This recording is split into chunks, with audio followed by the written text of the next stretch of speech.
What if I told you that the biggest mistake people make in Cancun often happens before they even leave the airport? Most people fly in with a rough idea of what to expect: beach, sun, maybe an all inclusive, but not a lot of practical knowledge of how it all really works. And that's when things can go sideways. You end up overpaying, missing the stuff worth seeing, and coming home feeling like you just didn't get the whole picture. By the end of this video, you'll know what location to stay in, how to get there, what to watch out for, where to eat, and I'll tell you about one of my favorite sites in all of Mexico and why I think it's better than Chichén Itzá. I'm Karen and this is Karen Roams, and we're here to find the real version of each destination. Mexico in particular holds a special place in my heart. It's the country I've visited the most in the world.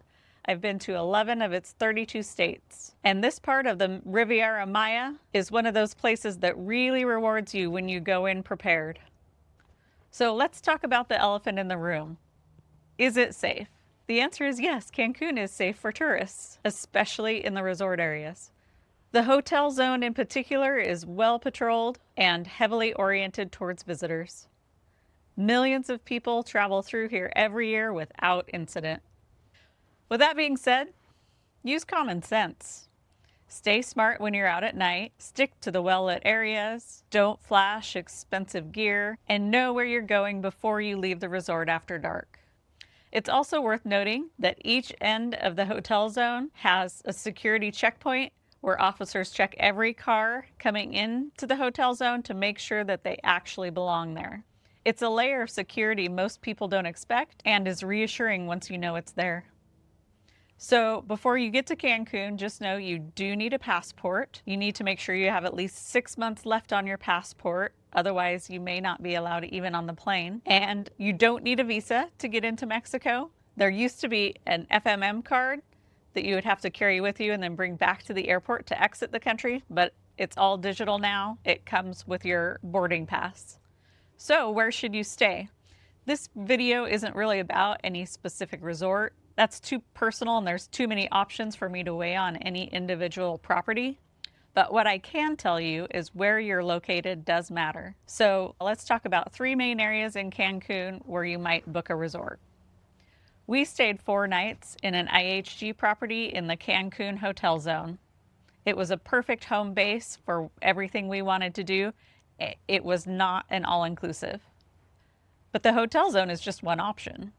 The Riviera Maya has several distinct resort areas, and they're not really that close to each other.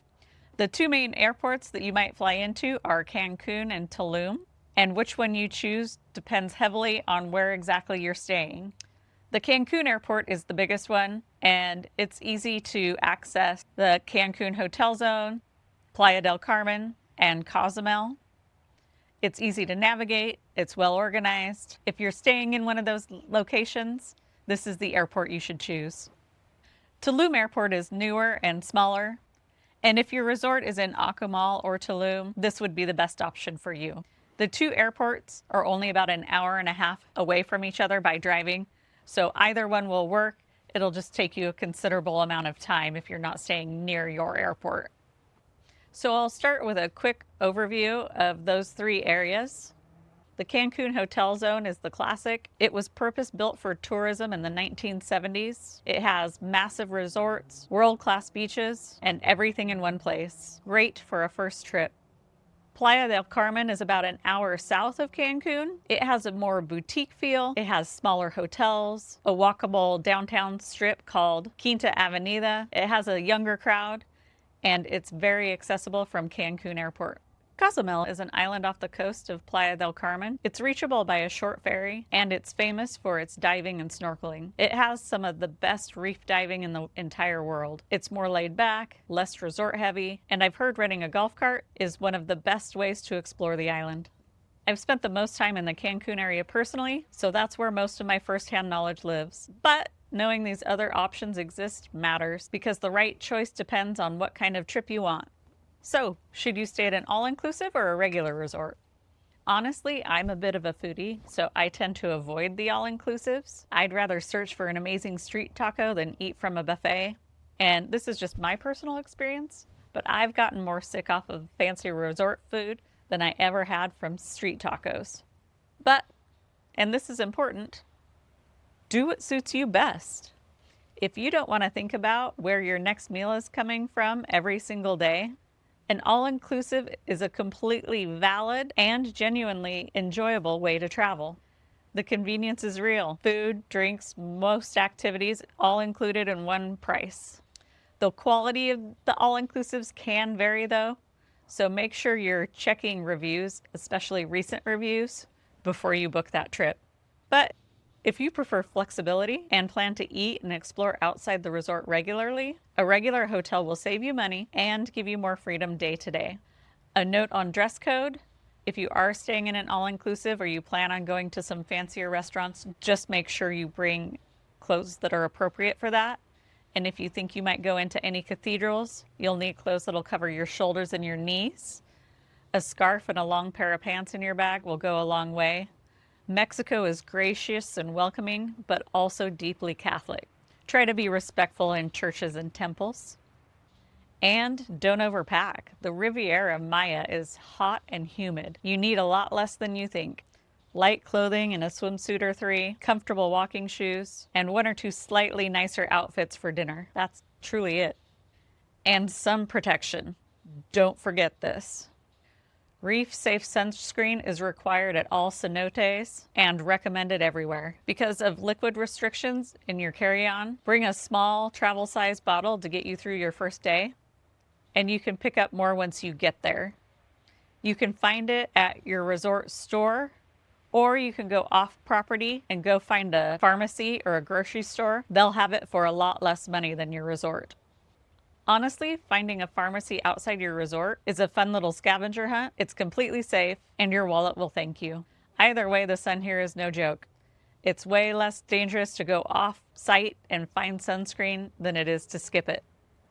The Cancun airport is easy to navigate for a first-timer. It has clear signage, a straightforward layout, but the minute you walk out of customs, you will know it. And honestly, this isn't just Cancun. It's true of any other heavily touristed airport in Mexico.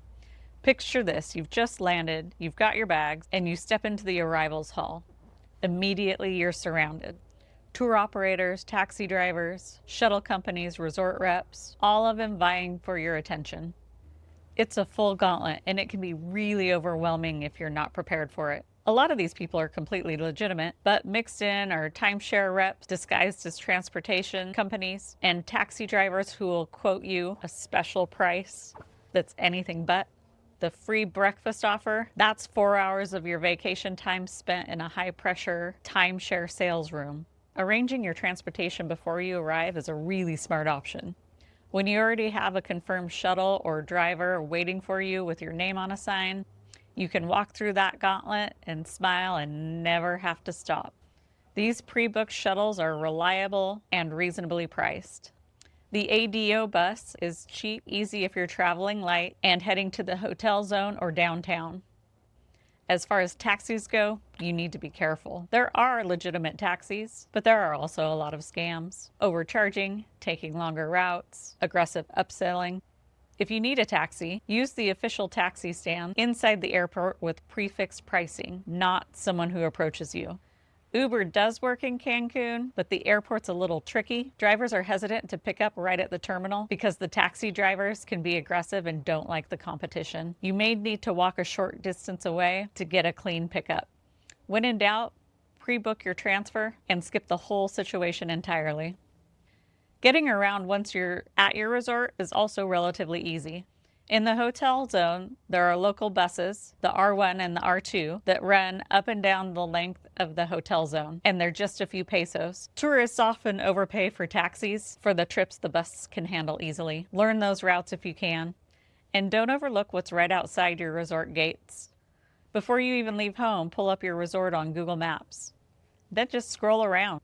You'll be surprised how many small shops, independent restaurants, and local eateries are within walking distance of your resort. There's even a large supermarket, which is great for grabbing snacks, drinks, and yes, sunscreen at a fraction of the resort prices.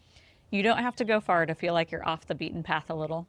Here's a little travel hack that I love. If you book a shuttle from the airport and you like your driver, get their name and number before you get out of the car. If you're thinking about doing any day trips on your own, ask them right then and there what they charge you and if they'd be willing to take you.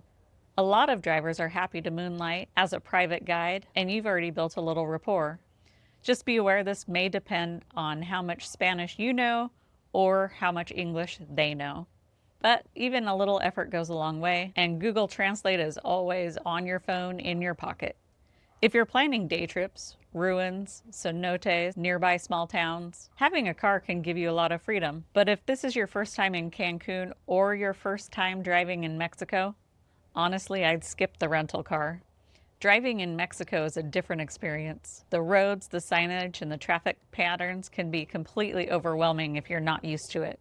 Get comfortable with the destination first. And if you want to know what driving in Mexico is actually like, I'll link my Baja driving video below. That'll give you a sense of what you're getting into before you decide. For most first-timers, a pre-booked shuttle or tour for day trips is easier and a less stressful call. For Playa del Carmen, the Quinta Avenida Strip is very walkable. For Cozumel, scooters and golf carts are popular and practical for getting around the island. Okay, so let's talk about currency, because this is a little more nuanced than people actually realize. Many places in Cancun will accept US dollars, but you will pay for that convenience. Expect to lose anywhere from 10 to 20% of the current exchange rate compared to paying in pesos. It's not a scam exactly, it's just an unfavorable conversion. So whenever you can, pay in the local currency. If you want to bring US dollars to exchange, there's a couple things to know. First, Mexican banks will often exchange US dollars for pesos, but the bills must be crisp, clean, no folds, no marks, and they will reject anything that isn't perfect. Bring more bills than you think you may need to account for the ones that may get turned down. And bring your passport as well. They need to take your information for the exchange. ATMs are actually a solid option as long as you use them smartly. Bank-attached ATMs, Banamex, BBVA, often give you favorable exchange rates. The key is to make sure your home bank doesn't charge a foreign transaction fee, and always decline the ATM's offer to convert to your home currency. Let your own bank handle that. Avoid standalone ATMs in convenience stores or in tourist areas. Those are where sketchy rates and skimming devices live. The best option, and what I use most often, is to buy pesos from your bank before you leave. They'll have it ready for you in about 2 weeks' time. It's easy, the rate is usually decent, and you'll hit the ground running without having to find an ATM or an expensive exchange counter at the airport. As far as tipping goes, do tip, but not at American rates. 10% is generous and appreciated outside the resort areas. 15 to 20% is not expected the way it is back home. One practical thing, bring small US bills, 1s and 5s, specifically for tipping, especially at your resort. Housekeeping, pool staff, bartenders, they all appreciate it, and it adds up fast if you're not prepared. Resort staff won't reject a dollar bill that's a tip the way a shop might reject an imperfect bill on a purchase. It's one of the easiest ways to put those dollars to work without worrying about exchange rates. How much Spanish do you need? That's directly related to how much time you think you'll spend outside of your resort. In the hotel zone, almost everyone speaks English. You can get by with probably next to no Spanish. But the further you venture out, the more useful it becomes. A few basic phrases go a long way and are always appreciated. Please, thank you, where's the bathroom, excuse me. Those are the main ones you'll need. Don't overthink it. Cancun is known for being a city of overindulgence. The all-inclusive model makes it very easy to overdo it. Unlimited drinks, unlimited food, all day, every day. I'm not here to lecture anyone. Just pace yourself.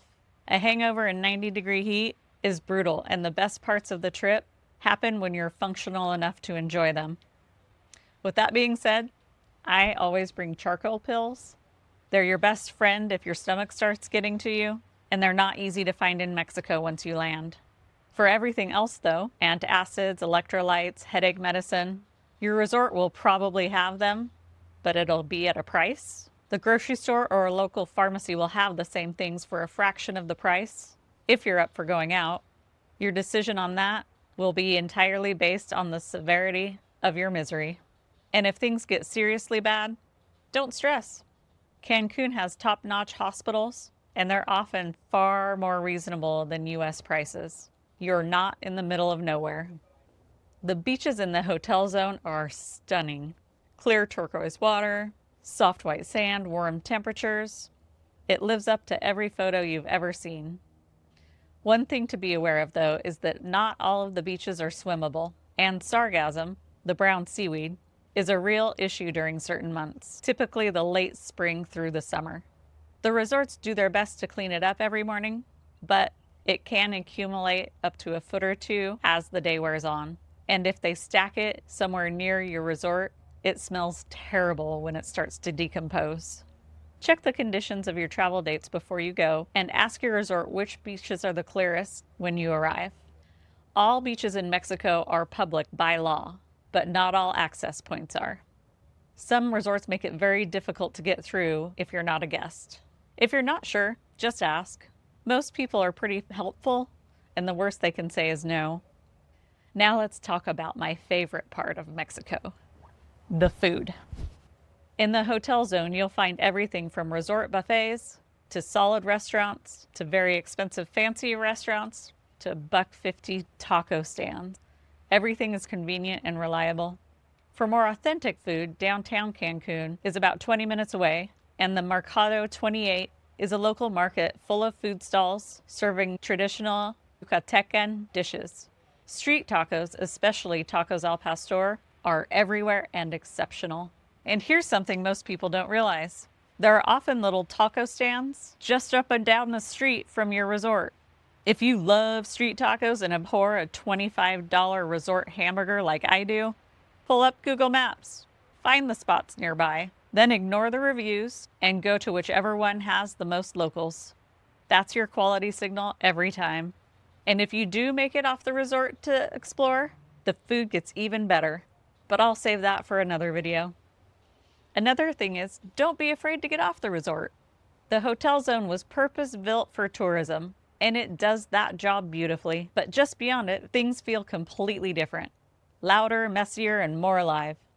The real Mexico is right there and easy to get to. You don't have to go far.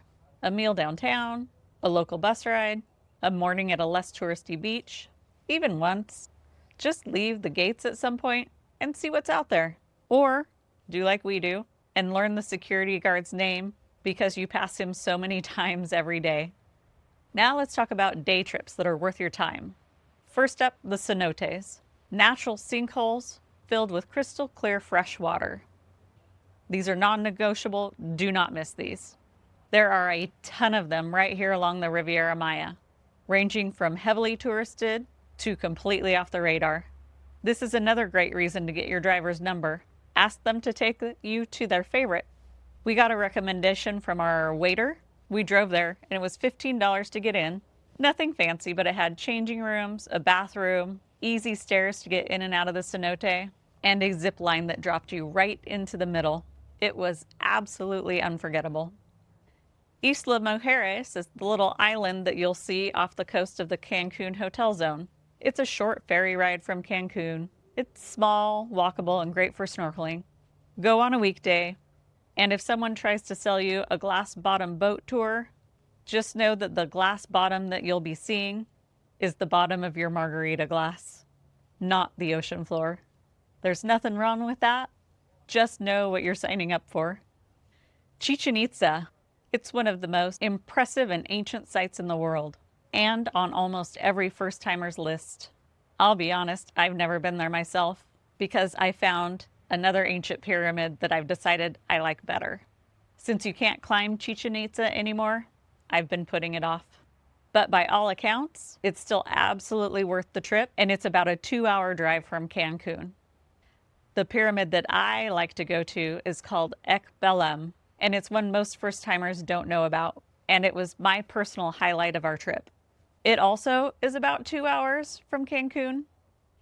If you have a car or a driver, it's pretty easy to get to. You might be able to find a tour, or you can take the Maya train. Just don't skip it. Here's the thing, and what I like about it. It's one of only a handful of pyramids in Mexico that you can still climb all the way to the top. And on a clear day from the top, you can actually see Chichén Itzá. It's not a fully excavated site, so you'll notice big mounds that are actually pyramids that haven't been dug up yet.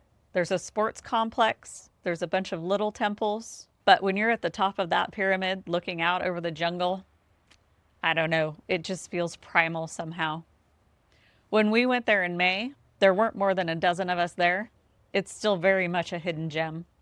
I'm just here to tell you that Cancun is a fantastic first trip. The resort experience is exceptional, and the beaches deliver everything they promise. And the food, once you find the right spots, is incredible.